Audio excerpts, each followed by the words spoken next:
Are you an adventurer looking to take your hunt to the next level? Then you're in the right place. Welcome to East Meets West Hunt with your host, Bo Martonic.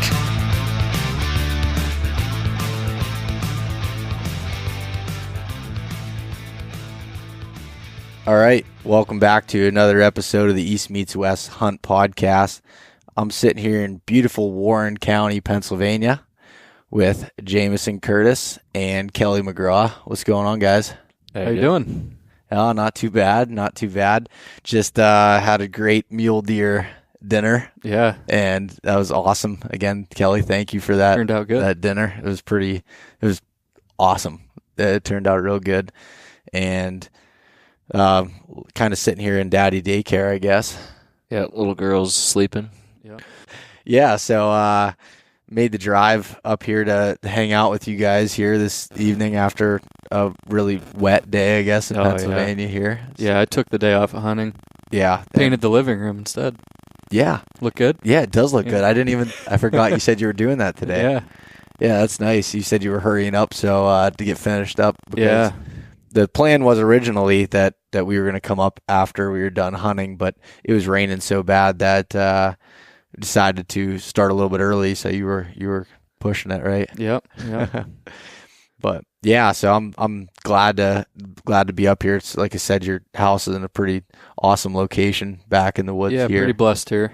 Yeah, that's cool. So before we get started here, let's start with you, Kelly. Just kind of give a little bit of a background on who you are and kind of why you're sitting here.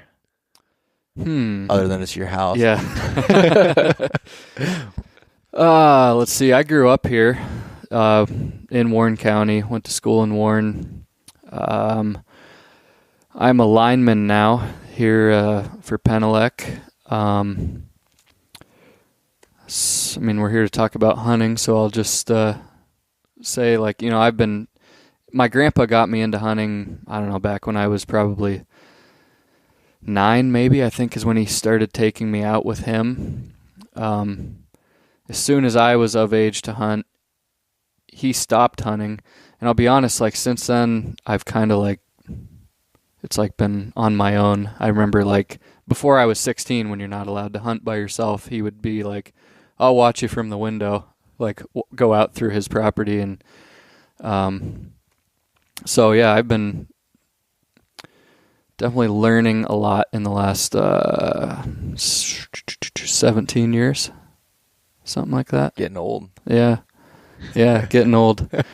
No, but yeah, hunting's my passion. Have a wonderful family here, wife and 2 kids, 4 and almost 2. So life is busy, that's for sure. Oh, I can real imagine. Busy. I can only imagine because I'm not experiencing it. So well, you saw a little bit of it tonight. Yeah, I did. Yeah, the wives are gone and you guys are bacheloring it tonight, but not really because you're daddy daycare. And well, like I said, it's what's the date today? October 27th. 7th? I think so. So, we're doing it tonight, but they're going to be doing it a lot here in the next couple weeks. So, yeah. I hope they enjoy themselves tonight. That's for sure. Yeah. That's funny. So, let's get into you here, Jameson. You can take a drink if you want first. Oh, okay. I grew up in Sugar Grove, Pennsylvania, Warren County. I grew up in the 4th generation oil patch. My great-grandpa started it, and my dad took over, so I grew up kind of hanging out in the A&F just because that's where I always worked. And I grew up kind of hunting Sugar Grove, which is small blocks of woods, and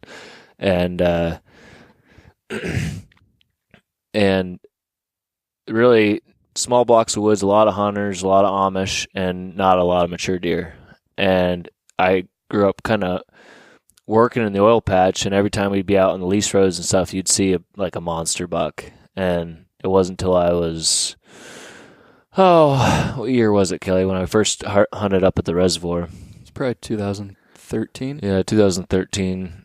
So I said, we started hunting out west, and we started to learn of the adventures of hunting out west, and how awesome it was just to be in a remote area and to be in deep, and just the feeling of that adventure. And so then I started taking the wave runner in up at the dam and to the remote areas up at the reservoir, thinking I was getting way back in when I could have came in from the road on the other side and probably cut a lot of time out. But it was all part of the experience. But I had my pack and my climber on my back, riding the wave runner across the dam. Pretty stupid stuff.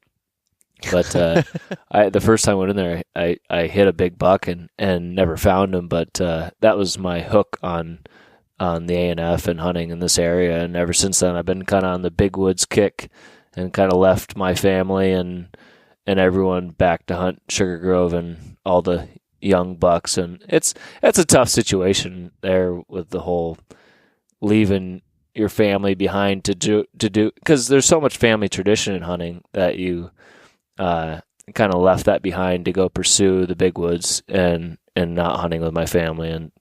And I won't get too deep into hunting just yet, but yeah, that's been my life. I learned everything from myself. I don't come from a long line of very successful hunters. My dad was a hunter, but I wouldn't say he was on to mature deer all the time. Yeah. So that's kind of been Kelly and I's adventure the last few years, is just trying to learn mature deer and learn where they bed and where they hang out. And it's been a good ride so far. We're learning a lot. Still struggling, but we're learning. Yeah, it's always a learning process, that's for sure. Like your intro was better than mine. Well, you talked more about your family, Yeah. which is lame. I kind of felt like I went straight to hunting. Yeah. That's usually what I do. That's why my wife's always mad at me. Yeah. No, I thought that was a pretty good intro, Kelly. Oh, thank you, Bo. Thanks. So you got to build him up, or otherwise Yeah. he'll be down the Yeah. rest of the podcast, you know.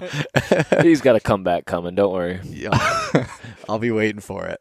But yeah, so, and the reason I guess that I'm up here with you guys is back in 2014, I believe, I'd found a video of yours online that was recommended to me called Pursuing the Allegheny. And before getting into kind of that whole video, and we'll talk a lot about it, but kind of what Jameson was talking about here with taking the wave runner in across the reservoir and everything else, was hunting big woods. And I'd never seen anybody else produce a video, especially of the quality you guys did on hunting big woods, Pennsylvania deer in the Allegheny National Forest. And that was cool to me. And after that, I started following along with the rest of your guys' videos under your company, Wild at Heart. So do you guys kind of want to get into what Wild at Heart is and why you kind of started producing these videos, and the quality of it is like I said, is top notch? James pointing at me. Yeah. Come back. Let's see here. Wild at Heart, where did it begin? Backcountry intro. Yeah, well, I think we can go even further than that. Like, yeah, I guess, yeah. That was our first year ever hunting out west, right? Yep. So let's go even further than that. Jame and I are the same age from different schools in the same county. Like in high school, we weren't friends. We were kind of from rivaling schools, and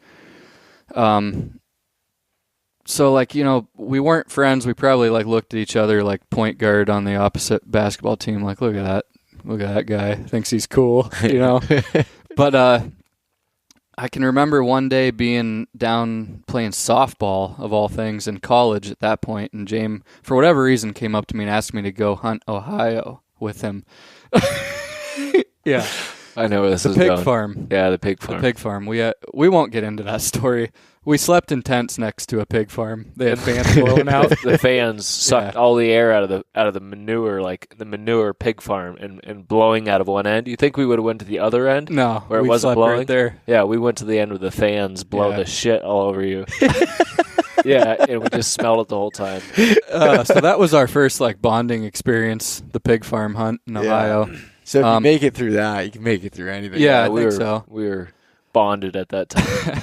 And let's see. So from there, I think we watched some old Eastman stuff with Cameron Haynes and Nate Simmons, and we're we're like, that looks fun. We should go try that some year. And it seemed like a far-fetched thing, but as soon as we were like out of college, had a job, vacation, we decided to go for it. We went to Montana, of all places to do your first ever backcountry hunt. Right outside of like the Yellowstone border, thick grizzly country. Like we had no clue what we were getting into. And we actually took cameras with us for whatever reason. I don't know why we thought we were going to like make a good film of it. Yeah, I don't know. I don't know what we were thinking. Yeah. But yeah, so we went on that hunt. We got some footage that actually some of it turned out pretty good.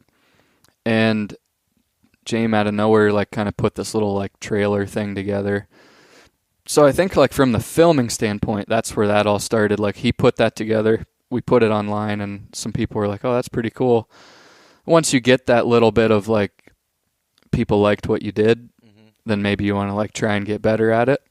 And I would say is from the filming standpoint, that's kind of how Wild at Heart grew from that hunt, I would say.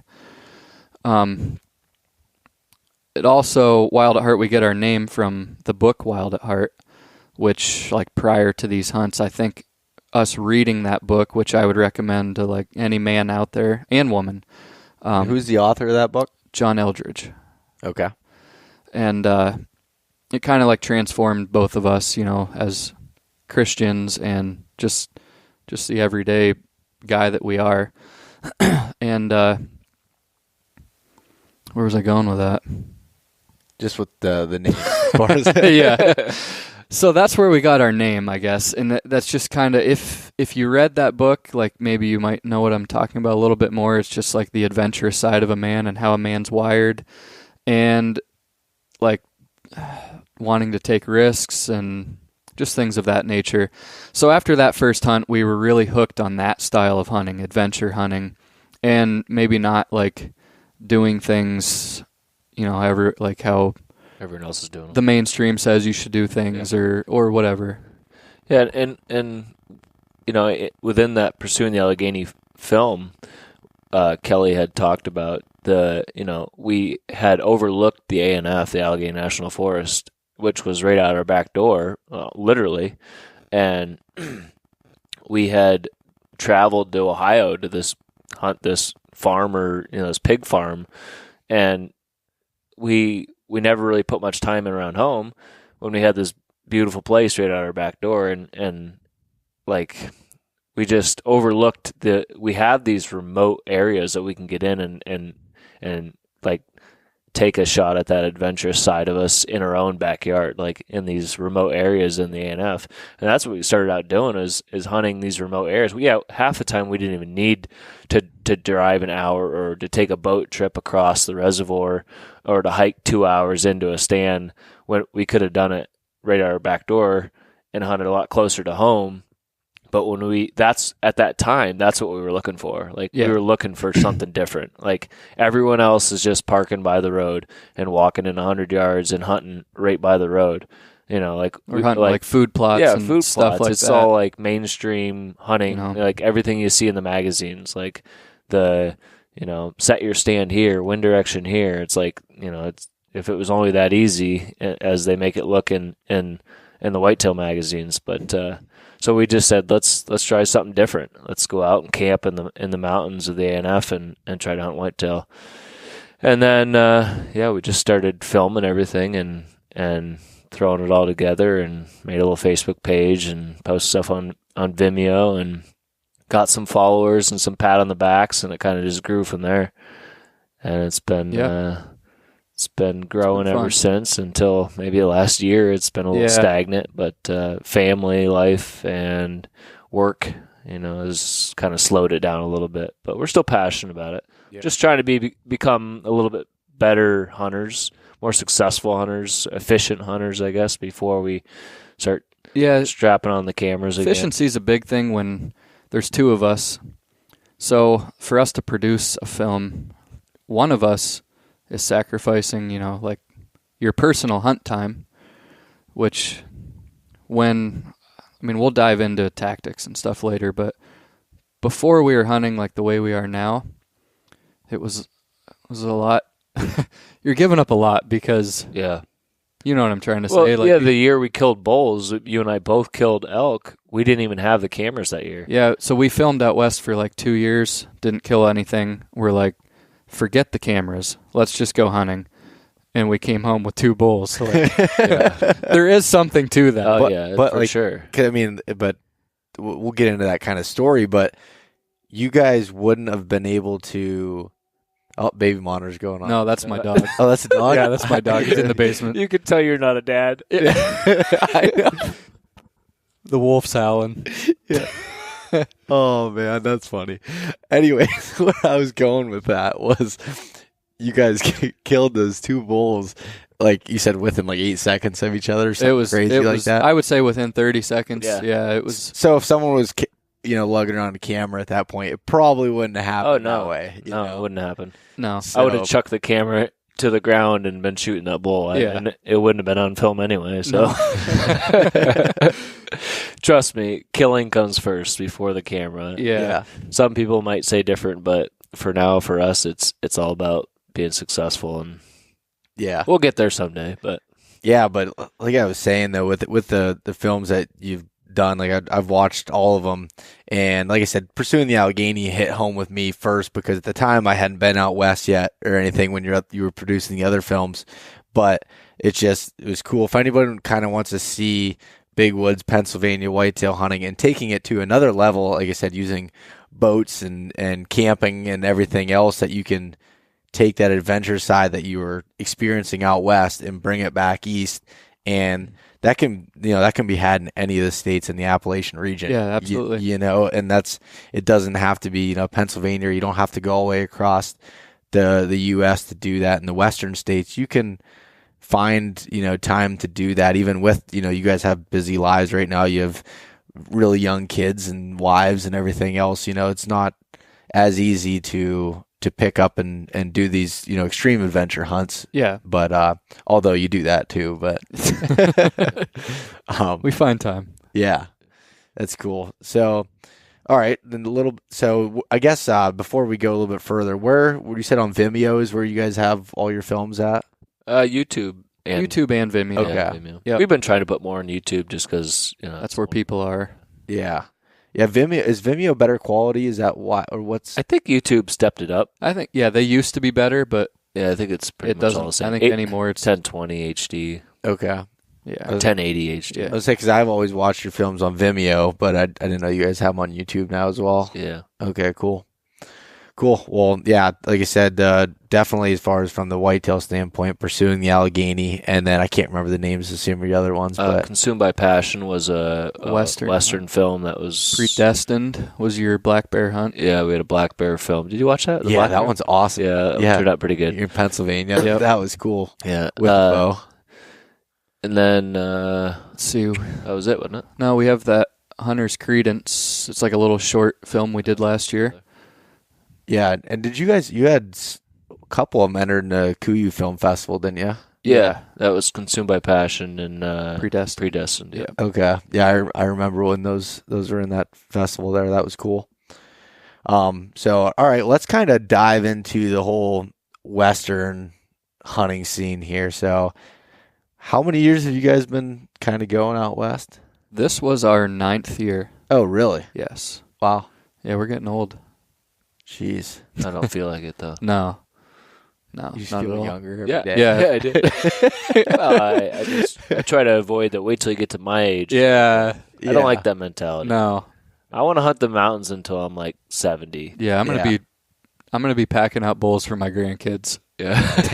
Well, I just saw a post today from Dan Staten, who I've had on the podcast, from Elk Shape. He had a picture of a guy. I don't know if it was a family member of his, but a 72-year-old guy packing out an elk, and he's like, I want to do that when Absolutely. I'm 70. That's awesome to see. I mean, I don't like when people say, wait till you get my age. And, well, not everybody eats, fast food every day and drinks pop, or soda. Yeah. Take care of your body, exercise regularly. Mule deer meat and southern tier. Exactly. You know? It's a mean combination for longevity. Joint health. Yeah. Anyway, sorry to No, you're good. take you off track there. I don't even remember what I was saying. About longevity. No, just taking care of your body. Yeah. Staying active, eating healthy, and that's. I mean, my goal is I want to live till I'm 100, whether or not it's going to happen or not. But I want to be in shape enough to be able to hunt the mountains until I'm old. Yeah. If I can't hunt the mountains, I don't know what I'm going to do. I mean, hunting the mountains in itself should keep you in shape. Yeah. Take care of yourself, well, too. I think that's why you and I stay in such good shape year-round, is because every year we look forward to that Western hunt, and and that's motivation to get to the gym and do a stair climb or do some mountain tough workouts or something like that. Yeah. So Yeah, it's a year-round process. It is. mean, it's literally a lifestyle when you start doing those, type of hunts, because no matter what, whether it's from a planning phase or whatever, and I work out year-round, maybe different stages on, what I'm doing for it, but so that you feel so much better, you have more energy, everything else, but also to prepare for the hunts. And I mean, you get the arguments all the time from people, you don't need to be in shape to kill an elk, and I believe that you don't, but it definitely helps a hell of a lot more. Hurt you. And no, can't make it harder for you. That's for sure. I mean, how many times have you said up when you're up on the mountain, said, "Man, I wish I was in worse shape today." Yeah. You don't. Well, I don't know how many times that you and I have been just like almost beat up physically. We've been on a 17-day hunt, and then by 2 weeks in, you're hurting physically, and we're in good shape. Can you imagine if we weren't in good shape when we were on those hunts? We would have went home on day 7. Yeah. Being in shape makes a big difference. It does, yeah, big time. Yeah, and then like you can dive down rabbit holes on mental toughness and everything else. And I do believe there's some people that are more mentally tough out the gate than others. I think mental toughness can be earned, and I think that you can gain that by training and everything else. And that was something we dove into deep on the last podcast with Dustin from Mountain Tough, but. So some guys can grind it out, I guess, is what I'm getting at with being a little out of shape. But I know for me personally, if I was out of shape in the mountains, I'd be like, all right, let's go get a cheeseburger. And well, I think there's enough mental, you get so many mental downs when you're hunting the mountains that if you had a physical down with a mental down, you would want to quit a lot quicker. A lot sooner. So if you're strong physically and you get those mental downs, that you can sometimes break through those mental downs. And I'm sure you experience it too when you're hunting, and you get those such up and downs of emotions when you're hunting. Yeah. If you had those going with your physical, your body was beat up. There's more downs than there is highs. Oh yeah, that's for sure. Yeah, absolutely. Yeah, and anybody that tells you different's lying. I mean, there's. I mean, these type of hunts aren't always enjoyable. No, I mean it's especially for Eastern hunters. If you're born and raised in the West, I think it would come easier than. Yeah, I mean those guys maybe grew up under their father that was a good elk hunter or something, and you come from the East and have to travel halfway across the country, or all the way across the country, and teach yourself how to hunt out there, then you're not going to be as successful as someone that lives in the West. Yeah. And you're less likely, a lot of times to kill, and then just that being unsuccessful sometimes makes you a little bit... I think, too, looking at the mountain, where we're from, we have mountains, but they're not the mountains that are out there. So I can remember when we first started going out there, getting in a couple miles and having to go a few more miles and looking up at a mountain and being like, there's no way I can get up that thing. You know what I mean? Yeah. But to someone who was born and raised out there, that might not be such a big deal, but it's definitely something that we've had to come over. And I think we're over that now at this point. Yeah. I guess what I'm trying to say is the work that it takes, say there's a bull up there, you got to climb 1,000 feet and you work your tail off to get up there, and then you screw something up, which we do more times than not. Yeah. Being able to overcome that and just know that, maybe the next bull that you go in on is the one that you kill. You got to have that mindset, which took us a while to get. Yeah. It took us a while to get that, but just know that if you screw up, oh well, let's go after the next one. Yeah. Yeah, and it takes a lot, after I mean, from my standpoint, I've screwed up so many times. It's like, and I'm sure you guys experience it too. It's like sometimes you're like, man, I just want to catch a break, you know. Oh, you just have to keep doing it until you do catch that break, you know. And you know, when your preparation and everything finally meets up with a little bit of luck and it works out for you, but. Yeah, I mean, when you mess up, it's hard not to think, like, after working that hard, after all the preparation, you get a good opportunity and you screw it up. Like, it's hard not to think when you're sitting on the mountain all by yourself, like, why is this happening to me? You know what I mean? Yeah. It's hard not to think that. Yeah. And so it's like overcoming that, you know, you got to just keep pushing on. Yeah. So with you guys hunting together, so you guys from the first year you've been together hunting, you two for the most part, and I'm sure that's important, like having that hunting partner that it is. You can, after a while, I'm sure you guys can almost kind of guess each other's moves or what you're thinking, or kind of read each other's moods. And we definitely, you know, lift each other up at times and can tell when the other guy's down, which, you know, that stuff happens almost daily. Yeah, Jameson did say he is the mood booster. He is the mood booster. I will give him that title. He is. It was kind of self-proclaimed. I don't get too many pats on the back from Kelly, but I'll take that one. Yeah. Thank you, Kelly. You're welcome. Yeah, I mean, I just try to stay positive, and I know Kelly does too. But you know, when you're this passionate about hunting, you just get down. That's just what happens. Yeah. And it's almost just a part of our life and how serious we take it. And not just Western hunting, but whitetail hunting around here too. And Kelly's already kind of off to a rough start with our whitetail season. It's still early, and the better part of our season's in November. But you know, Kelly's already kind of. Yeah, I mean, a few years ago, I know I would have been like really down and frustrated at this point. I've had some good hunts this year, but honestly, you know, something we can talk about later. But like I've just been struggling to be consistently on bucks.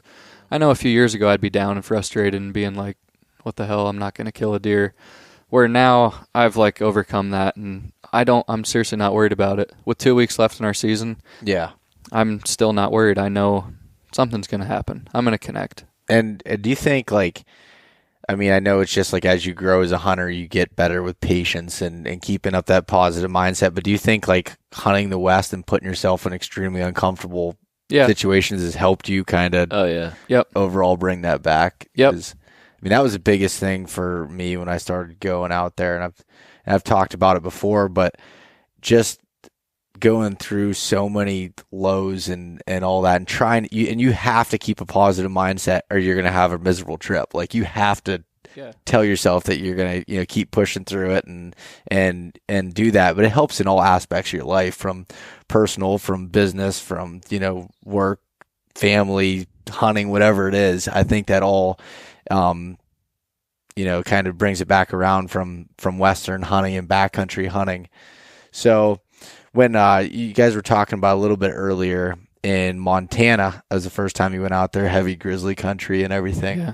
So that first year elk hunting, kind of, what was it, more of a learning experience? Oh, or what gosh. was it for you? You know, I don't even know if we learned anything on that trip. I would love to have our first elk hunt we ever went on in Montana. I would love to have that situation back. Like, oh yeah. I mean, it's hard not to look at it as like God just like, that was his way of hooking us. I mean, we had no idea what to expect. No clue. Yeah, we jumped some cows, and they went running, and we're like, oh, let's go see where they ran to. Yeah. So we followed where they ran to. We ended up climbing like a rock outcropping and overlooking like 80 elk and like a giant bull, just with this herd of 80 elk, or 80 cows. We're like, I mean, we're from Pennsylvania, never done it before. I like was so stressed out about the planning. Like, this is a big trip to do, and you know, we were both young, so the money that we spent on it was kind of a big deal. And like, you get there, and like he said, we like climb this little rock outcropping, and we're like, oh my God, there's like 100 elk. And then we look at each other, and we're like, what do we do now? So now what do we do? I remember saying like, oh, let's just sit here and watch. Yeah, let's just sit back. Let's just sit back and watch them, see what they do. Yeah, we'll make a pattern for tomorrow. Yeah. That's what we said. And then the next day would come. Oh, what do we do? Let's just hang out and see what they do. Like, we're whitetail hunters, like, and not even good ones at that. So we're like, we had no clue what we were doing. When it was all said and done, after that week of like real sleepless nights, because we're in grizzly country, we were seeing grizzly sign everywhere. Well, and there was elk bugling. Every outside night, of our like tent. it was hard to sleep because they were bugling all night long. Yeah. And I was at full draw once. I had a nice 6-point that James called in. It would have been a frontal shot, which today I would take. Back then, I don't think I knew that I could take that shot. We were into elk heavy, had no clue what to do with them, scared shitless about bears. But when that hunt was all said and done, like, I remember almost crying on the way out when we took that so-called shortcut through Cub Creek. Why do they call it Cub Creek? Yeah. Well, we found out there's lots of bears in there. I just remember being like physically beat down and like I had blisters and I was like, I just want to be back at the truck. This is horrible. But as soon as we were back at the truck and like driving back home, it's like, I want to be back there. Yeah. You like instantly miss it. Oh yeah. Any of those, like anything in life that's like worthwhile or memorable was something that you like had to work for and was like maybe even painful at times, like you don't remember things that were like Easy. Yeah, you don't. I don't. Like, Yeah. You remember the things that you like had to work for. Yeah, And- that's the stuff that builds a character. Yeah. I remember we get home from our trip and I'd text you like that next day, 364 more days. Yep. Yeah. So like from the the Western thing, that trip definitely hooked us, like without a doubt. And we went back to that area the following year, and things were like completely different. We actually kind of had trouble finding elk. An outfitter had moved in. I mean, we hiked our butts off. I remember putting on tons and tons of miles. Took some advice from some local guy. He sent us up to like some billy goat country. 8 miles in, 8 miles back. Yeah. That year was tough. The following year, we switched things up and went to Wyoming and ended up killing 2 bulls. So, Yeah, the one I'm looking at right now, kind of up above my head, it's bugling over top of me here. yeah, it's the only way it could fit in the room. Yeah, that's an awesome looking mount and a giant bull. Yeah, that was a First pretty bull. good first elk. I'll say Yeah, that. that thing is a giant 6x6. Is that what it is? 6x6? Yep. Yeah. That's cool. So how did that story wind up? You guys were telling me over dinner a little bit about it, but kind of go through that process and kind of what you felt after 3 years of working your ass off and all the training and preparation to, have that happen. That was one of the coolest hunts I'll ever experience. Yeah. That hunt right there. Yep. And we were saying earlier about like sometimes things do come easier. Like that hunt was a planned like 14 days to hunt, and we shot those bulls on the 3rd day. Yeah. I'm not saying we didn't work hard in those 3 days because we definitely did, but like That was one we had coming for us. Yeah. Like, that was yeah, yeah. that was a fun hunt. Yeah, that was a God give us a gift on that one. Yeah, For so sure. let's see. The day before we killed those bulls, we split up in the morning. It was the first time we'd ever hunted this area, and we just wanted to kind of each go our own way, see if we could locate elk. We both got on elk. Sorry, James, but I think James missed a bull that morning, right? It was a long shot. You had your pack on. Oh yeah, 80 yards. Yeah. Back on. Yeah. Not a very high percentage shot. Yeah. And I was at full draw on a young bull.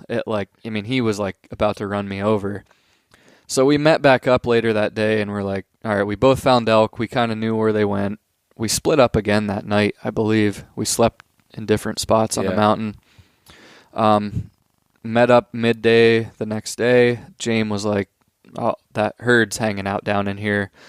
We set up our tent, kind of off the backside, I think with intentions of doing the old, well, let's just wait them out. Let's just see what they do type thing. And as it got closer to dark, that bull that you were just talking about looking at, we were watching him, like kind of getting a glimpse of him in the timber, bugling, wallowing. And James actually said, like, there was a saddle off behind us. And we watched, like, some elk pour into it, going down where this bull was wallowing. James was like, I bet we could call in one of these bulls. I said, all right. And so we, like, went towards that saddle. James stayed up top. I dropped into the saddle. And he was, like, we couldn't see each other. He let off some cow calls and breaking some branches and stuff, and it wasn't long when the bull that you killed came through the saddle, and I was at full draw on him. He was like 20 yards, and he just never quit moving, I should say. And like I let down, I was like, you've got to be kidding me. Like, once again, we're not going to kill a bull. Well, like, he went up the hill to where James was calling, and looking back on it, I heard you shoot. In the moment, I don't think I thought anything of it. Oh, yeah. Like, so I'll hand the story off to you at that point. Yeah, so that bull come crashing by me about 30 yards, or not even 20 yards. He was running full speed, so I drew back on him, and he was standing there broadside as I stopped him with a cow call, and I drilled him, heart shot, lung shot, something, and he didn't go very far. I heard him crash. Well, right after that happened, I heard the herd bull that we had been watching, I heard him bugle. I'm like, you've got to be kidding me. There's still a chance that we're going to kill this thing. So I let out some more cow calls and I think I broke a couple more sticks just to make it sound like that little satellite bull had come through and was getting in on the action. And I heard that bull bugle again, and he was really close. And I'm like, man, he's got to be right by Kelly. And then Kelly. Yeah. Back to you. Yeah. So I'm going to back up a little bit. After that bull went through, I'll be honest, like I was feeling down. I was like, you got to be kidding me. I'm not going to kill a bull again. And, not much time had passed, like less than 30 seconds. And this big bull had like a certain bugle to him that it was, I don't know, we had kind of, we had listened to him bugle. He probably bugled how many 100 times Oh yeah, in he was an ripping all hour day. frame, like time frame. So when I heard him bugle, I was like, oh my gosh, that herd bull's coming. Like, he's so worked up about that satellite bull possibly getting this cow that was actually Jameson. That he's like not going to let this happen. Well, I had like let my guard down after that bull went through and like left my cover. So I'm like stuck in the wide open. It's like, oh my goodness, the bull bugled and just pops up over the ridge. And I like, honestly, looking back, I couldn't believe what I was looking at. He keeps coming. I remember drawing back on him at like 8 or 10 steps. And I think he might have caught me drawing, but I mean. Didn't you say that that's when I made a cow call? Yeah. And because he picked you out. He did pick me out. But then as soon as I made that cow call, he turned. He turned his head and that's when I drilled him at, like I said, 8 yards or something. Man. So at that point, I didn't know James had shot a bull. James didn't know that I had shot a bull. And I think some time went past, maybe like 5 minutes. Yeah, probably 5 minutes where Felt like an hour. Yeah. we were just kind of settle down a little bit. letting things settle, and then like James comes over the top of the hill and he's like fist pumping. And then I start fist pumping. Like I thought he knew that I killed, and I like, we didn't know what. Yeah, we were trying to figure it out. So like James comes down and he's like, did you kill a bull? I was like, yeah, did you? He's like, yeah. So I remember like throwing hats. Yeah. Like we were pumped. we freaked out. Yeah. Oh, And it was man. like Outdoor Channel stuff, Yeah. like we were like Michael Waddell it out there. Yeah. Got him. Making a Crushed scene. him. Yeah. Right down the garden path. Yeah, making a scene on the mountain. But Well, it was 3 years of hard work. Yeah. Finally came together for both of us within 5 minutes. yeah, it was pretty wild. And That's insane. like it didn't take much time to figure out like, uh-oh, like we're 4 miles from the truck, and we have a lot of work ahead of us. 2 bolts out. Yeah. Yeah. Neither of us having, like, cut up a bull before or packed it out or caped a bull. Like, this was all fresh to us, and we had to do it twice. Like, that was I'll never forget that next 36 hours. I mean, we shot those bulls like right at dark almost. We decided to find yours because you watched yours crash or heard yours crash. Yep. We went and gutted yours out, took some pictures, and we just gutted his. We didn't cut it up at that point because I didn't hear my bull crash or anything. So we gutted his, propped it open, went and found mine. Let's see, we quartered and deboned, caped my bull. I think we were done at maybe 4 a.m. Yeah, it was. We hiked back to our tent. We slept from like 4:30 to 6. Woke up at 6, went and cut his bull up. We packed his bull out in one trip with 2 of us. You packed the whole bull out in one trip. Yep. Hiked back in. Oh, we did that bull too. First bull. Yeah. We hiked back in after that. Let's see. We had to split my bull up in 2 trips, I believe. Because we had camp too. Because we had camp too, yeah. But it was 36 hours of nonstop. 3 round trips, right? Yeah, 3 round trips, getting everything out. And we only slept like 5 hours the next night. Yeah.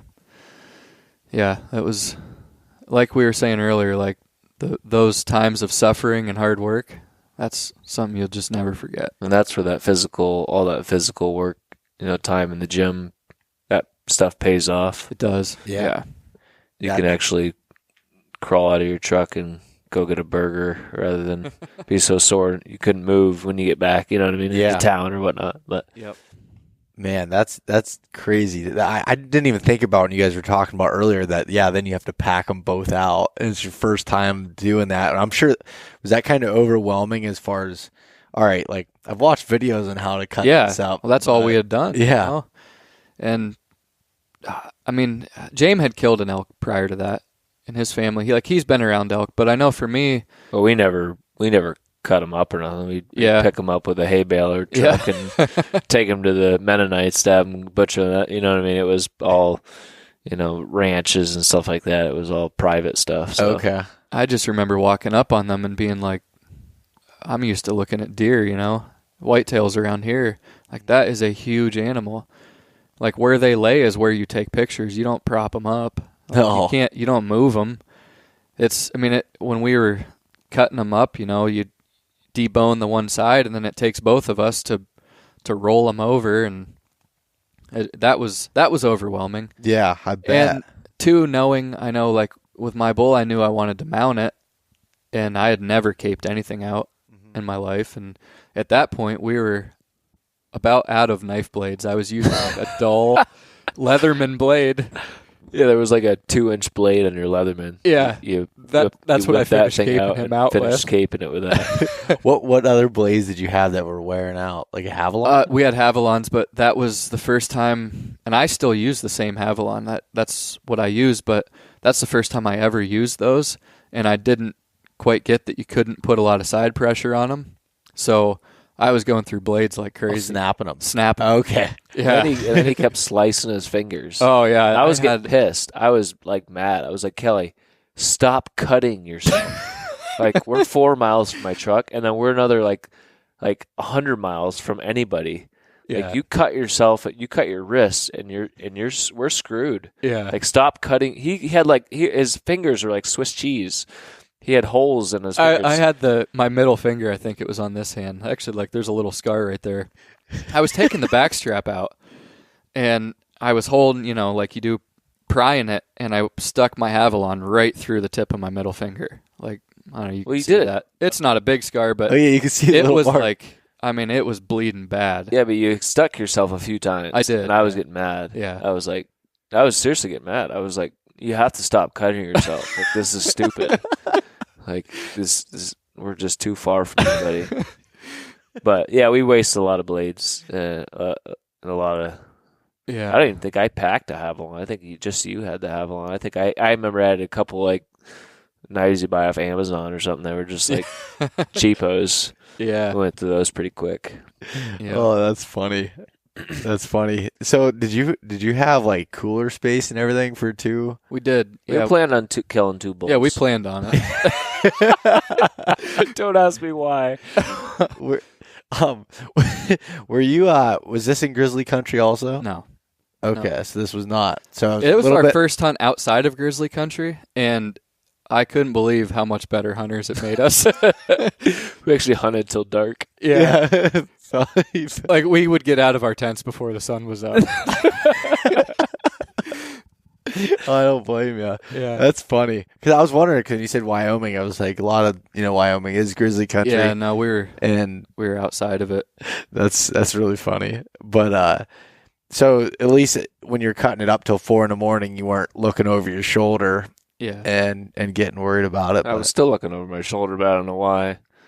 Yeah. Well, You're just in the mountain. Well, you're in the mountains. It's dark. It's a foreign place. You know what I mean? Yeah. And that was like our 3rd year in the mountains. So Yeah, it's not like we were experienced by any means. I mean, you definitely get used to it, but there's a fear factor in just being on something that's new to you and being remote, Mm-hmm. and you got to overcome that stuff. It helps you to become a more successful hunter, but fear is definitely something you could go into a discussion about, and conquering fear, and Yeah, it definitely plays a big role in how successful you are.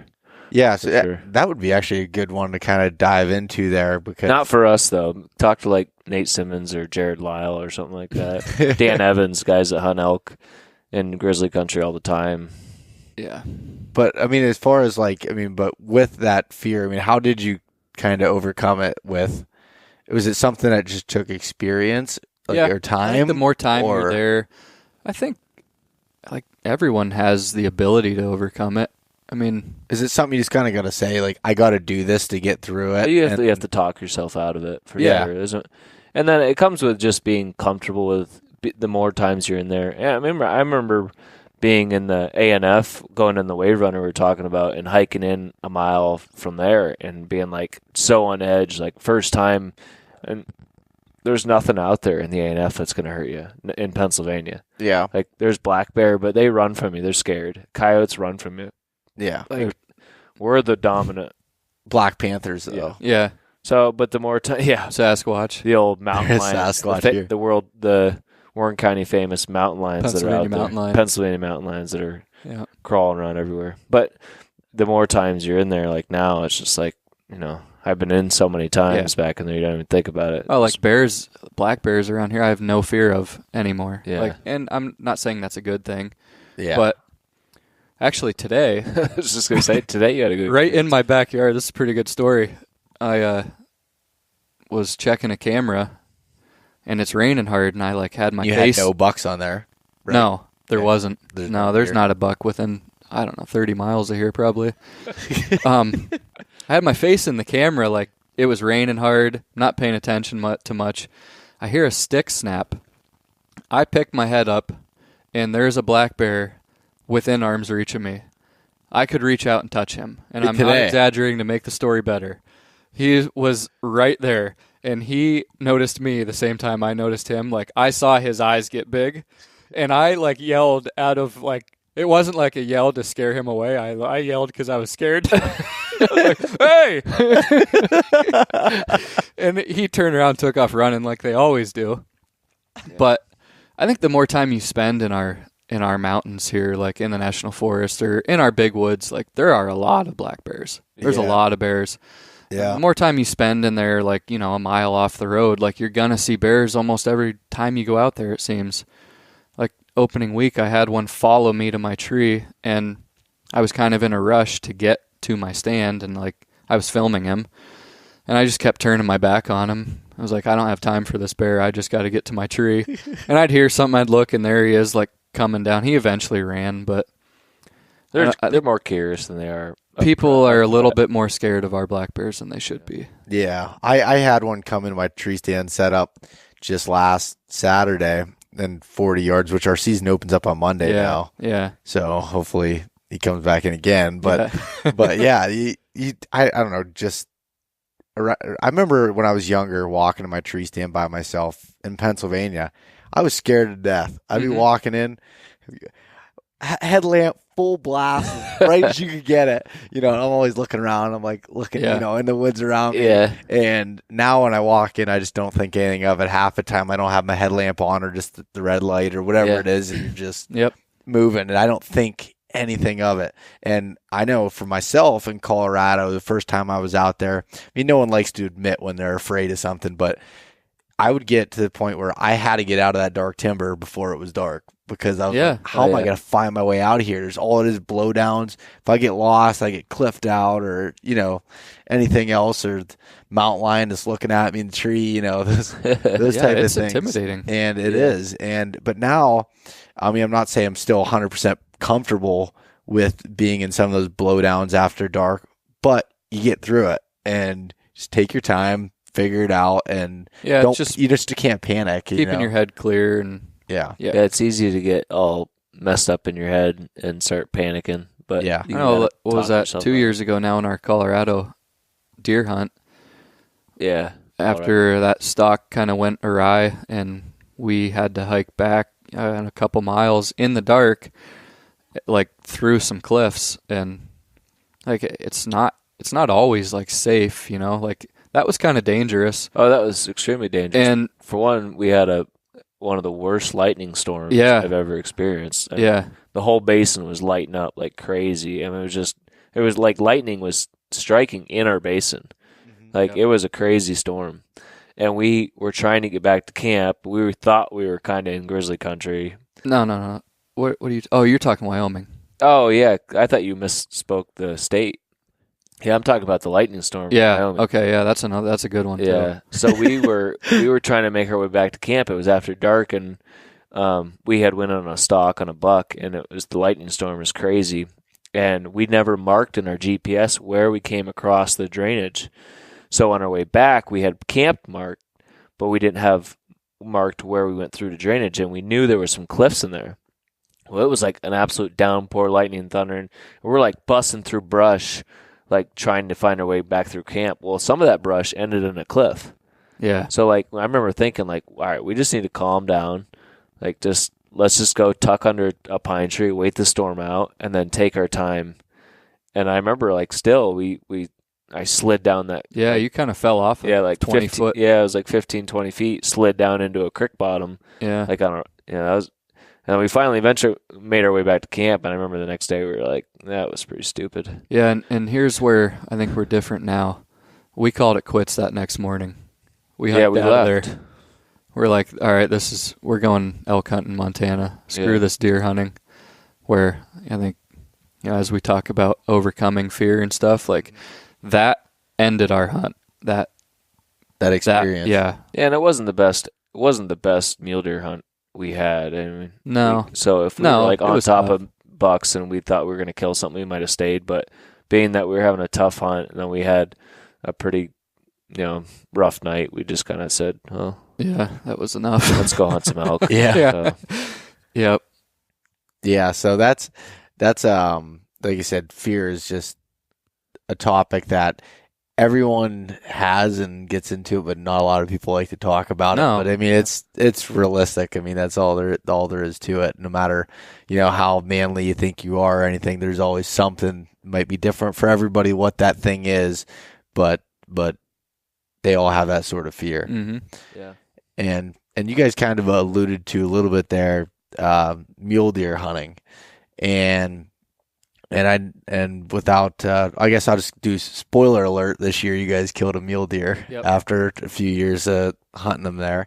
But what was that kind of experience? So did you start? You said you started with elk, and then did you decide, all right, we did this. Let's see if we can try our hands in mule deer. Or what kind of drew you to go to high country mule deer? I think it was. We just have a passion for deer. Yeah.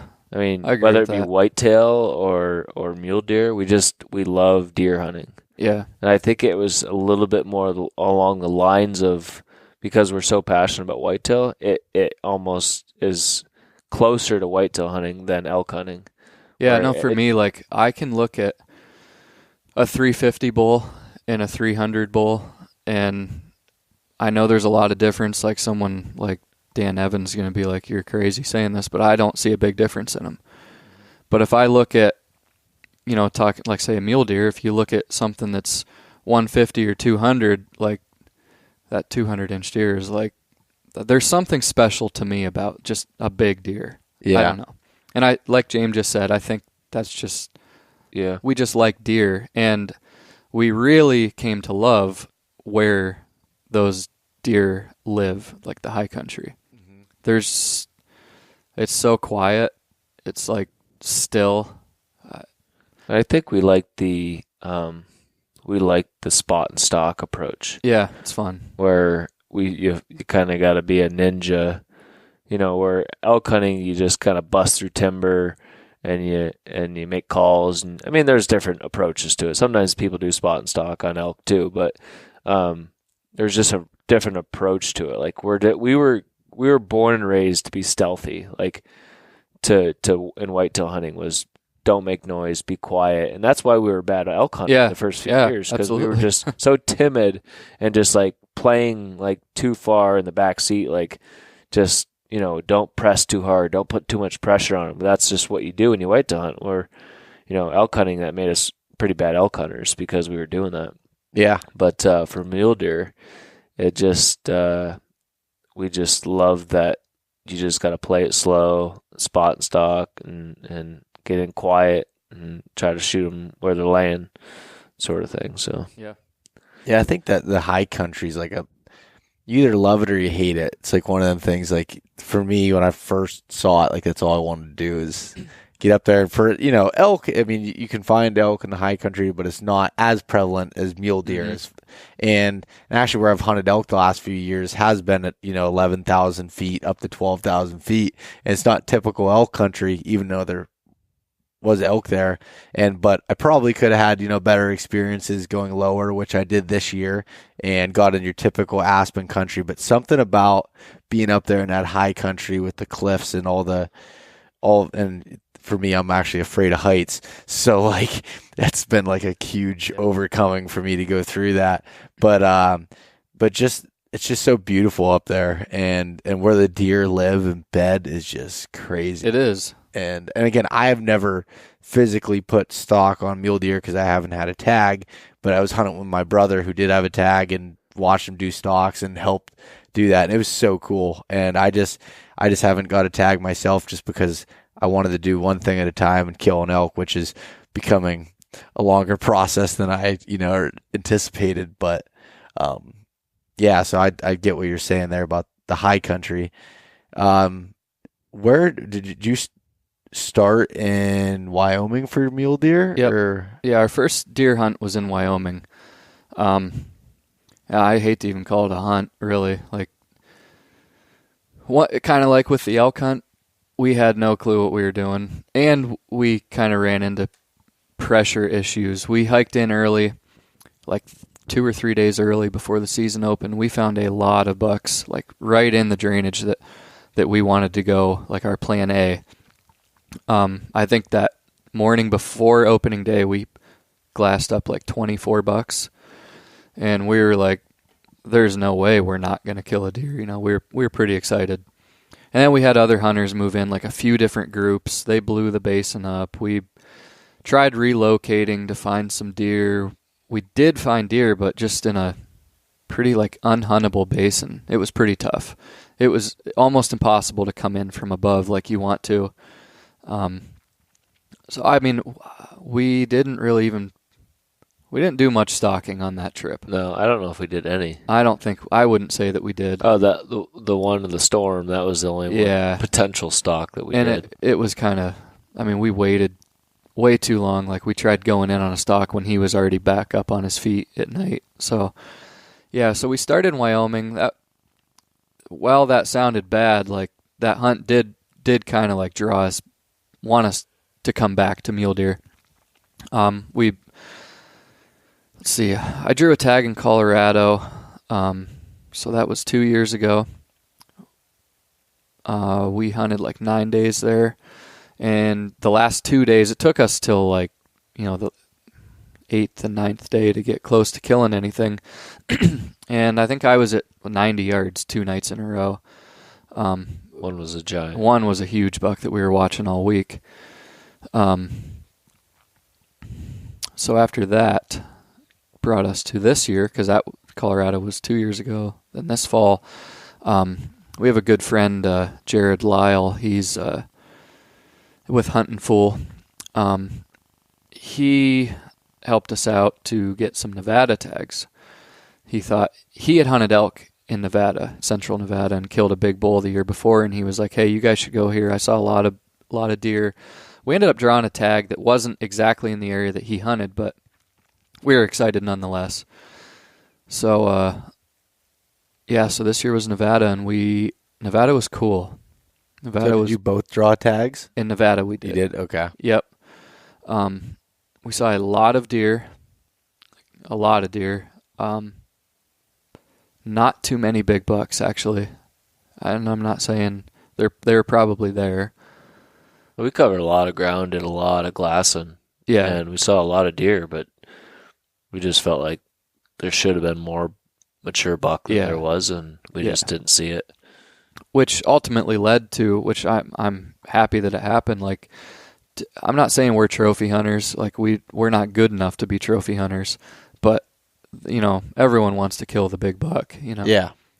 The buck I killed this year, he was a young deer, but us not seeing any big bucks kind of like led to, well, here's this group of young bucks bedded less than a quarter mile from us. Like, I think one of us should try and do this.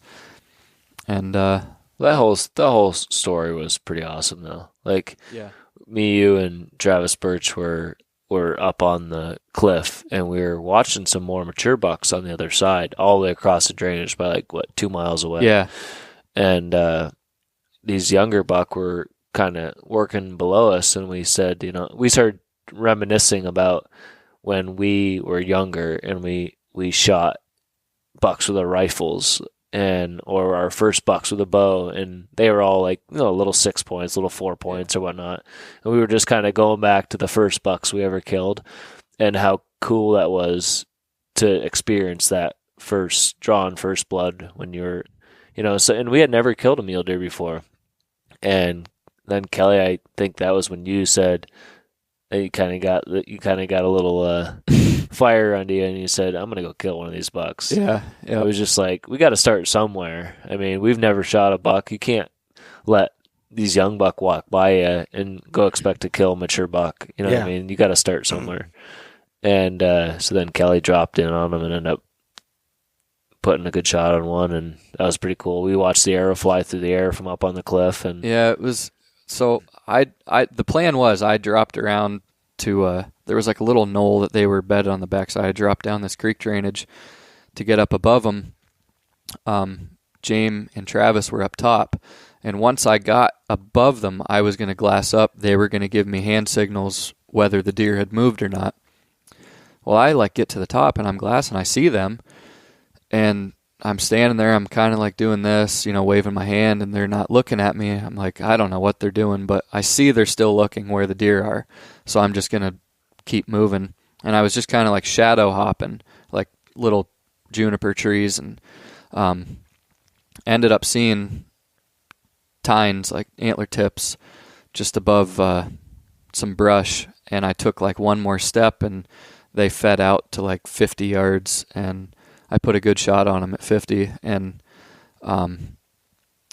so when I shot, James, the reason they weren't giving me hand signals is they didn't see me. Somehow I got in there. Yeah, you got in a lot faster because they couldn't see you for where you dropped down. They couldn't see you, so you made a lot quicker ground than we thought you were gonna. Yeah. So we went and grabbed a snack out of our packs. We were pretty hungry, and we were eating snacks. And then we came back and said, "Oh, let's go see what Kelly's doing." So we came back, and he made up a lot better ground than we thought he was gonna. And next thing you know, we see an arrow fly through the air, and they were looking through the spotter. Yeah, we see it. You saw we saw his arrow, and the buck split real fast. They kind of took off running. And I said, I think he just shot. I think I saw an arrow fly. And then this ninja steps out from behind this tree. And he popped out of nowhere. Like, we didn't even see him. It was pretty cool. That's crazy. And then we saw him put his hands on his head and got him on the radio, and he said he drilled it. So it was, it was a pretty cool experience. Yeah. It was awesome. yeah. That sounds like it. That Good time. sounds awesome. Like I said, I've never put a stock on anything besides the whitetail tonight.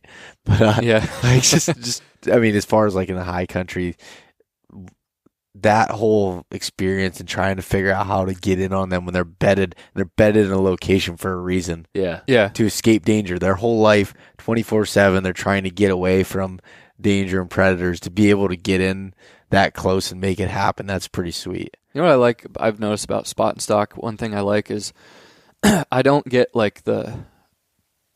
as nervous as you do if you're sitting in your tree in the rut and here comes a big buck like out of nowhere. You know what I mean? Yeah. You're more in tune with like everything that's going on around you. Like, you're in control, you're making the moves. And I think that, like, You don't get caught off guard. yeah, Because you're always exactly. focused on the- You're like, And the whole time you can sit there and talk yourself out of your excitement. yeah. Like, if you're getting close, you're about ready to kill it, you can calm yourself down. Or It's like, a lot different than it's grabbing your bow. Yeah. Like, you got 20 seconds to make it happen. You know? other than And you're- flying through it. It's my shooting lane. Yeah. your adrenaline's through the roof. Yeah. Raw. Stop. Yeah. And that when you were cutting up your buck, I went in on a buck across the basin, and I was Yeah. really close to killing a good buck on the other side. Yeah, you spent like 5 hours in some rocks. Yeah, I laid on the ground for 5 hours. They would get up and feed, and I'd move a little closer, and they'd lay down. They'd get up and feed, and move a little closer. And then the last time they bedded down, it was like 5 hours straight. I laid there about 100 yards away. I laid, and Jared always told us, as close as you can for as long as you can. Yeah. And I knew I couldn't get any closer because the risk was too great that I'd spook them. So I just laid there 5 hours straight, and they finally got up and fed, and I almost got a shot off at one, but they busted me. So I think, being that you just said that, for anyone listening, like, the best advice ever given to, I'm going to say it's for you too, the best advice ever given to both of us was from Jared and it pertains to anything you're hunting. Like, we were struggling on, so it was the elk hunt. We went on the Wyoming deer hunt right into a Montana elk hunt. So we were like hunting for 16 days and we hadn't killed anything.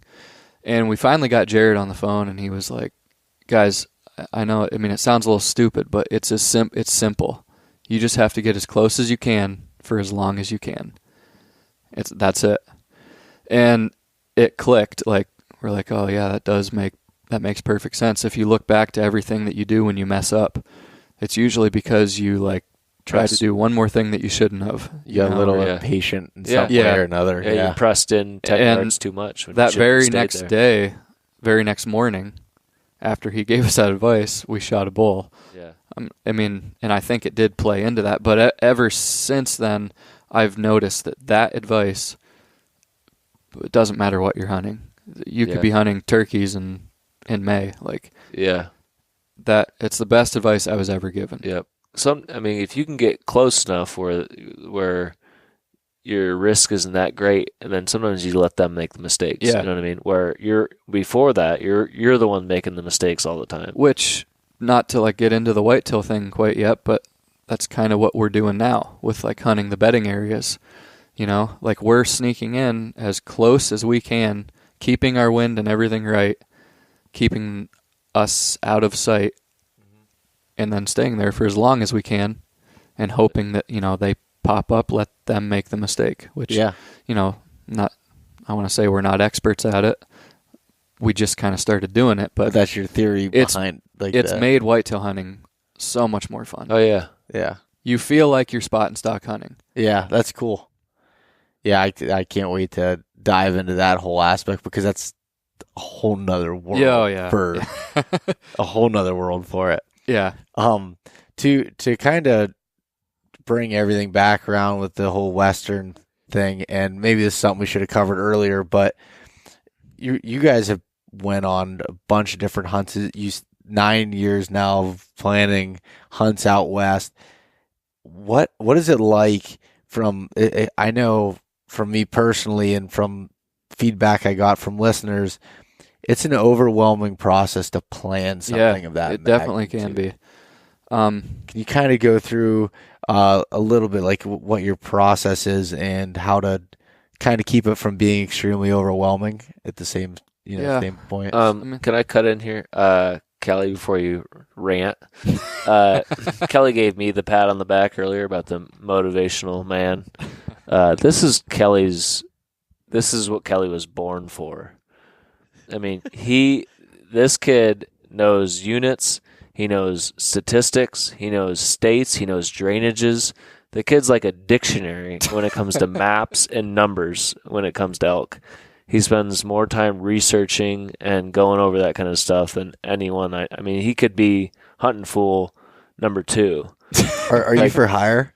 Yeah, I'm serious. If he wanted to, he could quit his job right now and start a consulting business for Western Hunter. Like he could be. He could be. I'm that good. No, he is. We've got on animals every time we go out west, and it's because he does research and he spends tons of time just going over numbers and going over statistics and going over units and just Google Earth too, like picking out good stuff on Google Earth and yeah, he's legit. I'd say if you want to take advice from any Eastern guy planning a Western hunt, Kelly McGraw is the man to ask. And here's his phone number. Yeah, I don't know. His address is. We can just get better at killing them once we're there. Yeah, that'll just come with time. For more information, here's your social security number. Oh, so let me try and get my thoughts correct here. I want to try and make this not like real complicated. And when all right, let's say we're going to a new spot this year. I would say the first thing I do is I literally just pull up a aerial photo, like an aerial map of the state itself.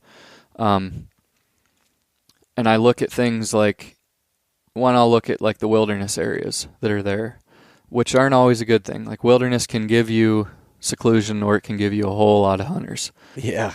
You know, Western hunting's over publicized. It's the in thing to do right now. Like, yeah. We're talking about it now, and like more people are going to listen. This might motivate someone to go do it, which is a good thing. But the backcountry can be crowded. You got to look. Obviously, you throw out the high profile units. Like most of what we're talking about are general tags. Yeah. The deer tags we draw, but the tags that we're drawing aren't tags that you need, 10 years of points. So I look at for one, I'll go through the country that kind of catches my eye, which I'll get into in a little bit. I'll look at say a handful of units, 3 or 4 units, the country that kind of catches my eye, and then I'll go on the website of whatever state I'm in, and I'll look at hunter numbers and success rates and not just in archery because all we're doing is bow hunting, but I'll look at the rifle hunts and stuff too and just see how many hunters pound the hills in certain areas. From there, obviously I like to pick the places where there's less hunters. So real quick, cut in, where are you getting some of this data from, the statistics? Just right on, say it's Colorado, I'm going to the CPW website. Okay. And, their hunt planner, and I'll look at harvest statistics and hunter statistics, stuff like that. From there, you can't control hunters. So I wouldn't say I put a ton of stock into that. You can't control where people are going to be. You might pick the unit with the least amount of hunters, but they all might be in the spot that you want to go. And that's happened to us before. So you do have to keep an open mind to having a handful of plans. I know it took a while, it took a few years where I would have one plan. and that would get spoiled, and then what do you do? Where like now we have like plan A through, I mean, on this mule deer hunt, we actually ran out of our plans. And this was like something you were like, let's go try this. You know, like we burned through a lot of, it doesn't always just happen like where you go in plan A and you kill something. Most of the times it doesn't. I guess like when it comes to actually choosing the area, you got to look at like what we're hunting. So let's just talk about elk. Like, you know, it's, I don't want to like overcomplicate it.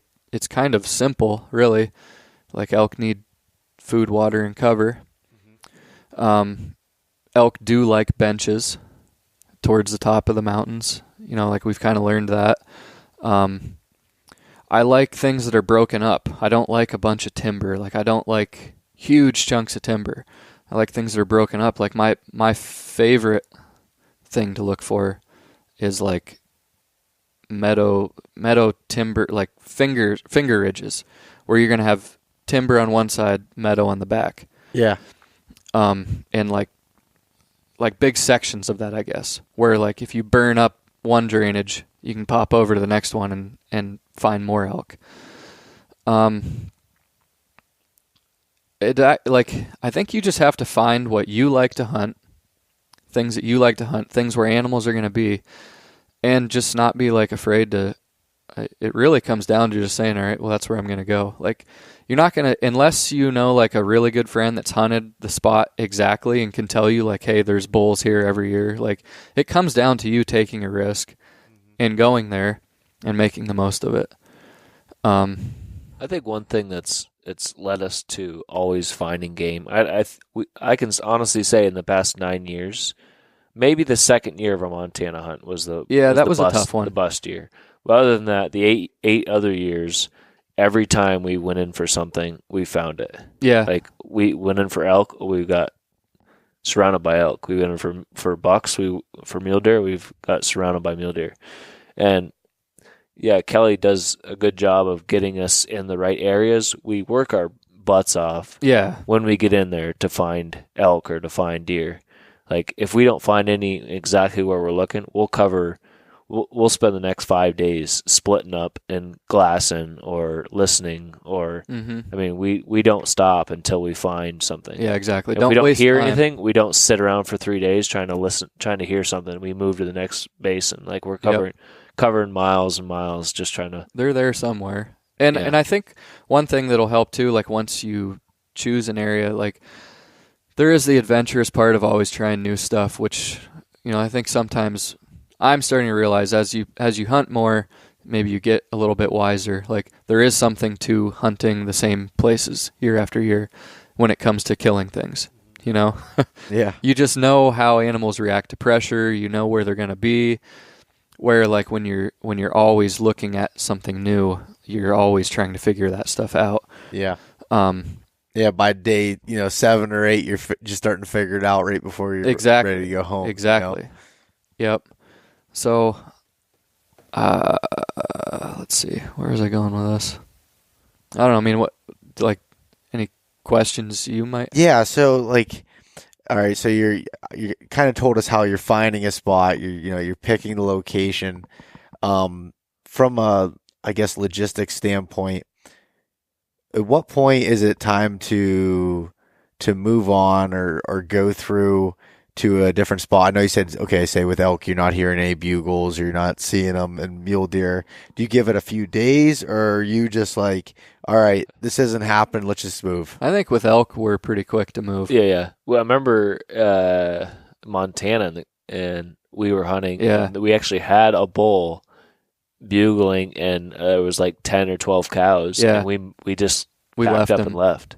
Yeah. Because there wasn't the elk numbers that we wanted to see. Like, when we're hunting elk, I want to be hunting 80 elk. Yeah. I want to be in the big herd, because that's when, like, just with the experiences we've had, like, when you find a big herd of elk and you slip in kind of the closest you can for as long as you can kind of thing, you get in, you don't even have to call. You can find yourself in, like, craziness. You know, I mean, you're just so much more likely to kill. And we knew looking at that one bull in that big basin, we just thought these aren't the numbers we want to see. So what do? You spend a couple days trying to kill this bull, you blow him out of there, and then you're left with nothing. yeah. Or you just pack up then, save your hunt days for better elk hunting, and you try to find. You might spend another day or two trying to find elk, but I know when we moved into a good area and got into 100+ elk. Yeah. And then you ended up killing that bull on the wall right there. Yeah, that was that one was on film, right? We filmed the recovery. Yeah. Okay. Yeah. Well, the hunt itself was on film. Yeah. We filmed every day of that hunt. That was like 17 days. We were taking turns filming and stuff, and we were going to have to pack out that day because we were out of food. And we were like, all right, let's just forget the camera this morning. Let's just both split up. We kind of hiked down this drainage a little bit. James went high, and I was like kind of side hill, and we just split up. I mean, within, I think, maybe 5 minutes of us splitting up, I was like, it was still dark, and I looked and thought I saw antlers. Pull up my binos. There's this bull with like 8 cows. I was like, you've got to be kidding me. There's a little ditch to my left, and I just kind of like snuck to it, hoping my thermals would pull down it, and just the same as that bull, like they walked to like 8 steps. Oh. I remember putting I had a 5-pin sight at that time. All 5 pins were on the kill zone. I didn't name. But there was probably 20 bulls that we were. Oh yeah, or plus more. Yeah, there was a herd of 100+. That night before was insane. Oh, we got into elk like crazy.